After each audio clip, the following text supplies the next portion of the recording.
Hi, everybody. My name is Anushka Parak for National Sports Media Association, and today I'm here with Joe Beninati, who is the television play-by-play announcer for Monumental Sports Network for the Washington Capitals. Thank you so much, Joe, for joining me today. Anushka, that's one heck of a mouthful there, huh? First we up, don't make it we don't make it easy on you. I wanted to first say congratulations on your award. Thank you very much. I feel very honored again. I'm fortunate to have won this one in the past, and I'm thrilled to have won it this year. That's great. So I wanted to first start off by asking about how you got interested in the sports industry. Anushka, just like everybody else, I went to school to be a surgeon. I did. My degree's in biology. I went to one of the best schools in the country with every intention on being involved with sports, but it was going to be sports medicine, and I was hoping that I could be maybe a surgeon someday, an orthopedic surgeon. Maybe I could take care of athletes' shoulders or elbows or knees. It didn't turn out that way. I grew up on Long Island. I was a hockey goalie and a lacrosse goalie. I played both sports in high school and in college. And when I went to college, like I said, heavy duty pre med. I was injured my first year. I couldn't play on the hockey team. And buddies of mine were disc jockeys on the campus radio station. And they're like, hey, can you help us describe these games? And I'm like, you mean like play by play? And they were like, sure. And I did it. And I was, gosh, I hadn't even turned 18 yet, Anushka. And I was doing these games on radio. And I don't know how, but there was a three-camera cable access TV station. I think it was Casco Bay Cable in Brunswick, Maine. Hey, we heard you on the radio. You're pretty good. Do you want to do this on TV? Sir, I'm not even 18 years old yet. Didn't matter. And do you know anything about football and basketball? I'm like, yeah, we do lots of high school football and basketball. You could do those games for us. You could do the college's hockey. We'd love that. And he's offering me three sports on TV before I'm 18. So I jumped at it. And all the while was fully intent on maintaining that major in biology. And by my sophomore year, I told mom and dad, I'm like, you know what? Maybe this is what I should really be doing. I should be involved in broadcast. Yeah, that sounds great. I mean, both my parents are surgeons too, so I like understand Whoa. that. Yeah, but can you kind of walk us through your path from like your first job to sort of where you're working now? First job professionally. So I mentioned I went to school at Bowdoin. I was a sports information director at Bowdoin Okay. 2 years after I graduated. And I got an opportunity to fill in on an American Hockey League broadcast in Portland, Maine. The team is the Maine Mariners at that time. They were the American Hockey League affiliate of the Boston Bruins. I worked with them for 2 years in Portland, 2 years in Providence. It was probably 85% radio, 15% TV at that time. And I love doing radio broadcasting. I think it's the purest form of what we do in play by play. I did it for 4 years, and I applied for a television job with the NHL's Washington Capitals in 1994 and managed to land that job. And that was my first big league break. So I got my first NHL opportunity. I think I was 28 at the time and have been in Washington for the time being from 1994 all the way through 2025. I don't know where all that time goes. I've worked with a lot of different organizations. I've freelanced a lot of different places, but I've been home based in Washington since 1994. Yeah, that sounds great. So what would you say was like is one of your favorite parts of your job? Well, nowadays I mentioned it's almost 100% television for me. I probably do 95% of my work on TV and 5% on radio, and still love to do that radio side because that's been inbred with me since I was a teenager. But one of the great things about television sports broadcasting is that we're a gigantic team.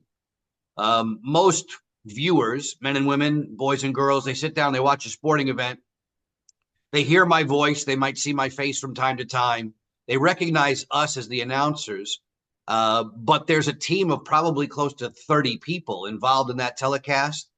And nowadays, and it has been for the last, 30 years in this market, Anushka, where those folks who I work with, my colleagues, many of whom are my closest friends. So when I'm going to work, I'm working with people that I really know very well and who I love. And we're all working with a common goal in mind of bringing the best telecast possible to the viewers. So to me, that's one of the best angles about doing a major league sport on TV is that not only is it me, not only is it my face, my voice, my description, but it's all of us working together as a team. I really love that part. Yeah. And then kind of on the flip side, what would you say is like the most challenging part of your job? The most challenging part of this job at the NHL level is probably concerning we do 3 and 4 days a week, 4 games a week, I should say. And there's a lot of travel that's involved. For me, there's a lot of homework for everybody. There's everybody in our profession. We all do our own homework. We do our own research, and we combine it with the research that we get from others. But that homework combined with that travel schedule can be taxing. That can be challenging. Come 7 o'clock, if it's a day game, come 1 o'clock, I'm exactly where I want to be. That's the fun part. That's if we're doing an analogy to schoolwork, that's the open book test. You've studied, you're prepared. Now it's 7 o'clock. Let's go. That's the presentation part of it. The travel to get there, the daily grind, the getting home at 2 in the morning and then having to be back in the rink maybe at 9:30 again the next day.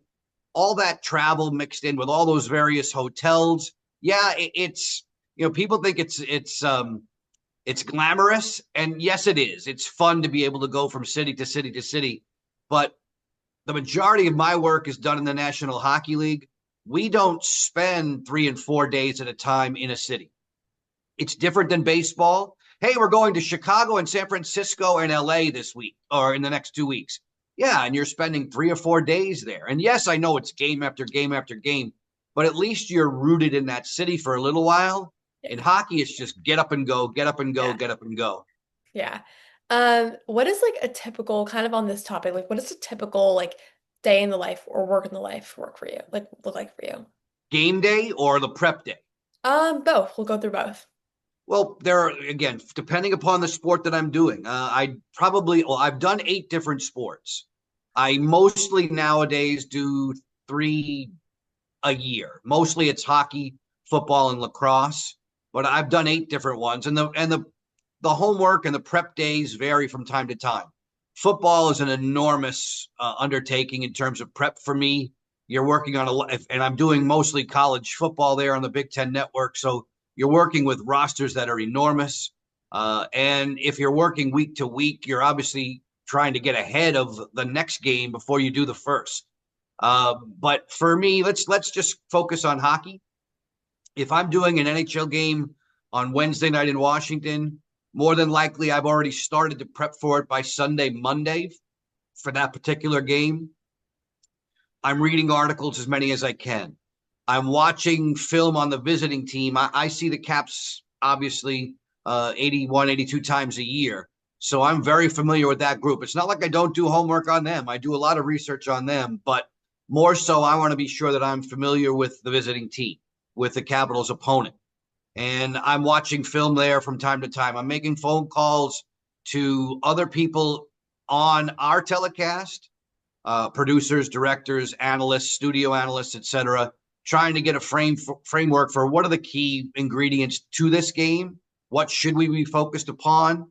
Not just only on the ice, but off it.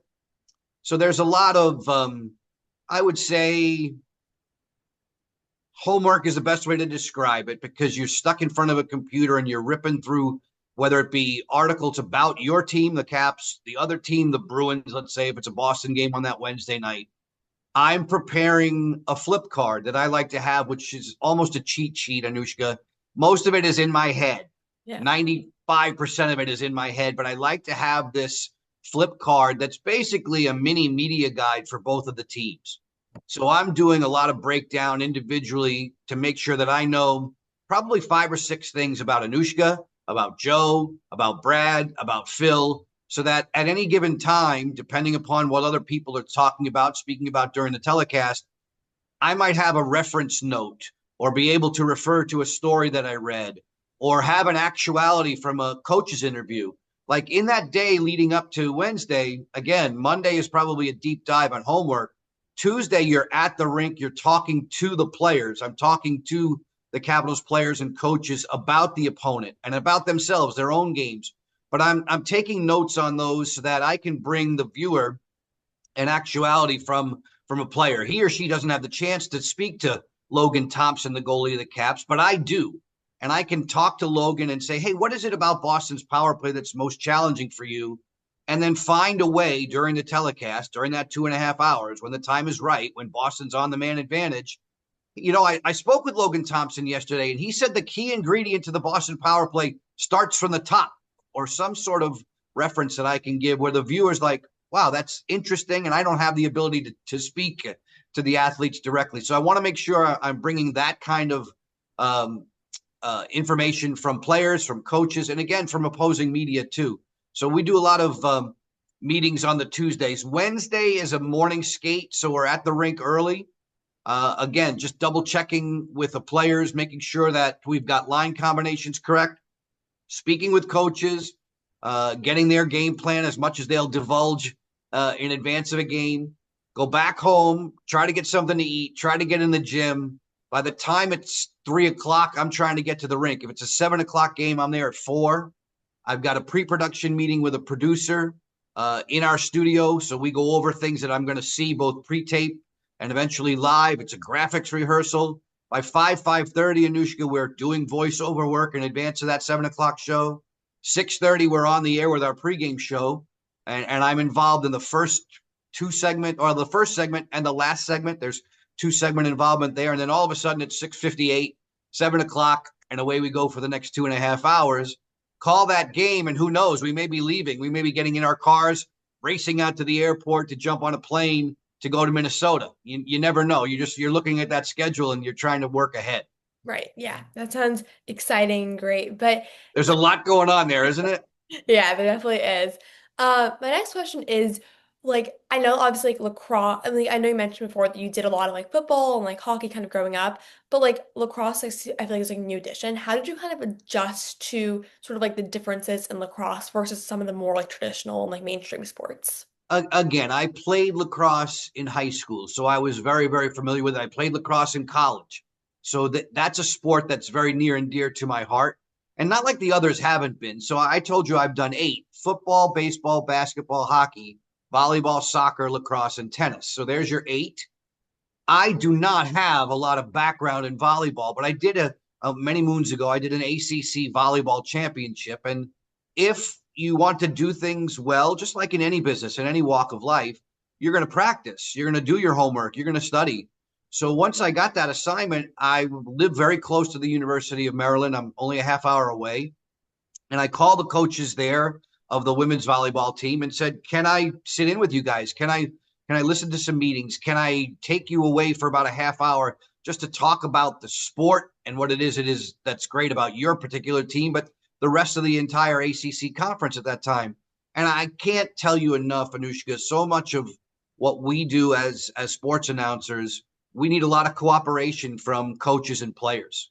And when you find a coach who's willing to sit with you, let you be a fly on the wall in their meeting room, help teach you a sport that you're not very familiar with. Sure, I know how to get on the air TV wise, and I know what to do on the radio.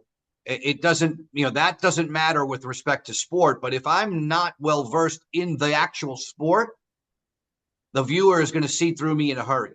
Right. So you need to do your homework. You need to do your prep work. You need to be in conversation as much as you can. If those sports, and like I said, I don't do volleyball on a regular basis. I don't do tennis on a regular basis, but I'm comfortable now because I invested that work. And if I were to get another assignment tomorrow, I would do the very same thing. I would go right back to the coaches, I'd go to the sports information directors. Can I sit for 10 minutes at lunch with one of these athletes, and just so that I can pick his or her brain about their sport, and so that I can come across as knowledgeable when it's my time to be on the air? Right. Yeah. And then final question, what piece of advice would you give to like any sort of like young aspiring like sports broadcaster or sports journalist who wants to get into the sports industry? I'm asked this question quite a bit, and I usually respond with this particular answer. I think young sports announcers, men and women, when you're interested in that profession, whether it be on the air, radio, or TV, I encourage them to learn how to write well. I think if you can learn how to write creatively, I think a good writer tends to be able to put an agenda together, a rundown together. And if you're able to do that well, I think it only enhances and improves your public speaking. And aside from that, it just gives you a working vocabulary inside of the telecast or the radio broadcast that helps you be entertaining, helps you be informative, helps you be descriptive. A long, long time ago, I was fortunate enough to have two of the very best NHL hockey announcers of all time critique my work. I sent them tapes, cassette tapes, Anushka. You have no idea what those even look like. But I would send those to these two greats, Mike Emmerich and Gary Thorne, and they were kind enough to listen, and they were kind enough to constructively criticize my work then as a collegiate announcer or early in the day as an American Hockey League announcer. And Mike Emmerich continually came back to, Joe, you have a really good working vocabulary. Continue to do that. Continue to use it. Don't just say or describe the same play the same way every time.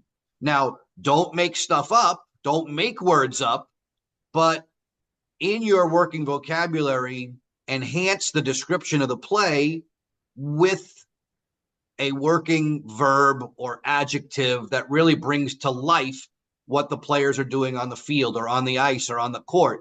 And I've always taken that to heart. And I think that comes from the working vocabulary part, comes from really trusting my ability to write and put thoughts together. If I'm asked to do a paper or give a speech, what are you going to do, Anushka? You're going to sit there and go, okay, let's see. I want to be able to touch on these 5 things, and I want to do them in this order, and I want to connect this and that and this and that. And then all of a sudden, if I'm used to doing that in the written form, I think it helps me verbally, vocally, and it makes me better on the air. Right. Yeah, that all sounds great. And I want to thank you so much for joining me today. It was a pleasure talking with you. Same here, Anushka. Thanks very much. Thank you. Have a great rest of your day. You too. Bye.